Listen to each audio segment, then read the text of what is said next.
Hello and welcome back.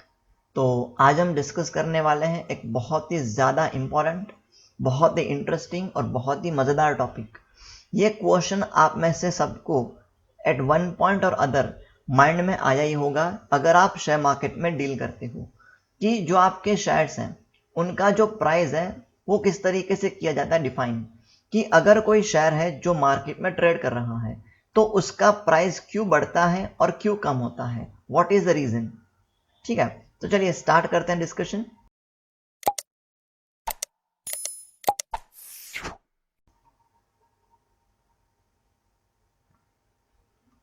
तो देखो, start करने से पहले एकदम बेसिक, कि जब हम बात करते हैं प्राइस का, तो प्राइस ऑफ एनी कमोडिटी, ठीक है ना, मैं बात कर रहा हूं कोई भी commodity, whether it is share, आप शेयर्स की बात कर लो या आप ओपन मार्केट में बात कर लो, जो भी आपके पल्सेस हैं, है ना, या तो वीट है या राइस है, आप किसकी बात कर लो, कोई भी ऐसा गुड्स है, उन सब केस में जब हम बात करते हैं प्राइस का, तो प्राइस ये हमेशा डिपेंड करता है दो बहुत ही इंपॉर्टेंट वेरिएबल्स पे।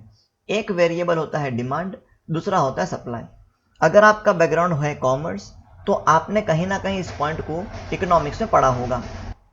सो मैं मान के चलता हूं कि यहाँ पे आप में से किसी का भी बैकग्राउंड कॉमर्स नहीं है, एकदम बेसिक से स्टार्ट करना है, तो एकदम बेसिक से हम डिस्कस करते हैं। तो देखो, सबसे पहले हम बात करते हैं डिमांड का। तो एकदम सिंपल सी बात है, जब किसी भी वस्तु की डिमांड बढ़ जाती है ना, डिमांड बढ़ जाती है तो लोग ज़्यादा खरीदने आते हैं। लोग ज़्यादा खरीदने आएंगे, सेलर के पास ज़्यादा स्टॉक है नहीं, जो बंदा सेल कर रहा है उसके पास ज़्यादा स्टॉक है नहीं, लेकिन डिमांड आ रही है बहुत ज़्यादा, इसलिए क्या हो जाएगा, ऑटोमेटिकली जो प्राइस है वो क्या हो जाएगा इंक्रीज। एकदम सिंपल सा अल्गोरिदम्स। तो डिमांड ज़्यादा है तो प्राइस भी क्या हो जाएगा, ज़्यादा हो जाएगा, और अगर डिमांड कम हो जाता है तो प्राइस भी हो जाता है कम। तो हम ये कह सकते हैं कि डिमांड डिमांड का जो रिलेशन है प्राइस से, वो क्या है, डायरेक्ट रिलेशन है, कि अगर डिमांड बढ़ेगा तो प्राइस भी बढ़ेगा, डिमांड कम होगा तो प्राइस भी कम होगा। ओके, अब अब देखते हैं सप्लाई। तो देखिए, जब हम बात करते हैं सप्लाई का, तो सप्लाई के केस में क्या होता है, तो सप्लाई वेरीज इनवर्सली। सप्लाई और प्राइस का जो रिलेशन है वो क्या है, इनवर्स रिलेशन है, कि उल्टा होता है। कि मान लो बहुत ज्यादा सप्लाई है ना, मान लो बहुत ज्यादा सप्लाई है, कि मार्केट में कोई चीज बहुत ज्यादा आ गई एक साथ, तो अब सप्लाई ज्यादा आ गई, लेकिन अब यहाँ पे क्या है, यहाँ पे बायर नहीं है, तो क्या हो जाएगा, सेलर प्राइस को कम करके बेचेगा। क्यों? क्योंकि सेलर को अपना गुड्स बेचना है। तो जब मार्केट में सप्लाई ज्यादा हो जाती है तो उसका प्राइस कम हो जाता है ना, और अगर सप्लाई हो जाती है कम तो प्राइस हो जाता है ज्यादा।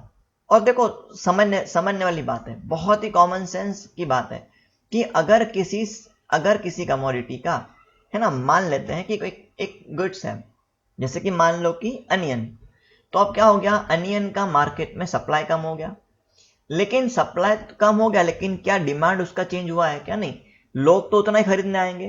तो सप्लाई का शॉर्टेज है, लेकिन डिमांड तो क्या है, डिमांड तो डेली बढ़ते जा रहा है, इसलिए क्या हो जाएगा, प्राइस भी बढ़ जाएगा, है ना। कॉमन सेंस की बात है, और इस चीज को आप कोरिलेट कर सकते हो आपके प्रैक्टिकल लाइफ से। अनियन, कांदा, तो जब जब कांदे का सप्लाई कम हो जाता है, डिमांड तो आना ही है, तो डिमांड तो ऑलवेज ऊपर ही चढ़ रहा है, तो इसलिए क्या हो जाएगा, शॉर्टेज क्रिएट होगा, and because of shortage price क्या हो जाएंगे, बढ़ जाएंगे। वही समझो कांदा मार्केट में अवेलेबल है, तो अब सप्लाई बहुत ज्यादा है, जितना डिमांड है उससे ज्यादा सप्लाई है, तो डिमांड तो लिमिटेड था, तो सप्लाई ज्यादा हो गया तो डिमांड कम हो जाता है, तो प्राइस क्या हो जाएगा, प्राइस भी ऑटोमेटिकली कम हो जाएगा।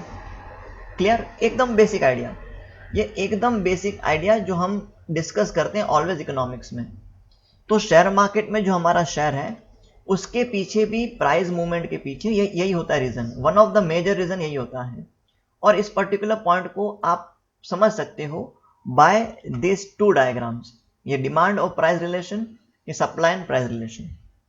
ठीक है, अच्छा, अब आगे, अब देखिए, जैसा हमने इसके पहले के लेक्चर में, है ना, एपिसोड 2 में हमने डिस्कस किया था the types of share capital. तो आपको पता होगा ऑथोराइज कैपिटल क्या है? तो ये एक मैक्सिमम लिमिट है, मतलब कंपनी का जो शेयर है वो एक मैक्सिमम लिमिट तक ही क्या है, मार्केट में अवेलेबल है। तो जब कंपनी जाता है ओपन मार्केट में, मतलब कंपनी जब जाता है स्टॉक एक्सचेंज पे, दैट इज बीएसई और एनएसई, तो उस टाइम पे कंपनी के पास जो शेयर्स हैं बेचने के लिए वो क्या है, तो ये शेयर्स लिमिटेड है ना जी। तो इसलिए हम ये कंक्लूड कर सकते हैं कि supply of share in the share market is limited, कि शेयर की जो सप्लाई वो क्या है, लिमिटेड है। तो अब सप्लाई क्या है, लिमिट हो चुकी है, तो अब सारा खेल क्या होगा, सारा खेल आएगा डिमांड के ऊपर। तो चलिए इसको भी एक बार प्रैक्टिकली समझते हैं। तो चलिए मान लेते हैं कि एक कंपनी है, let us take an example of Tata Motors.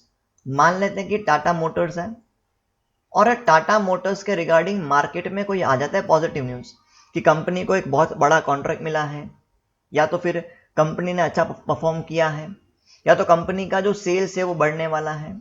तो क्या हो जाएगा, अगर कोई पॉजिटिव न्यूज़ आता है तो जितने भी इन्वेस्टर्स क्या करेंगे, every investor will try to buy, हर इन्वेस्टर खरीदने जाएगा। अब देखो सप्लाई लिमिटेड है और इन्वेस्टर जाएगा खरीदने के लिए, तो क्या होगा, डिमांड बढ़ जाएगा, और डिमांड बढ़ेगा तो प्राइस भी ऑटोमेटिक बढ़ जाएगा।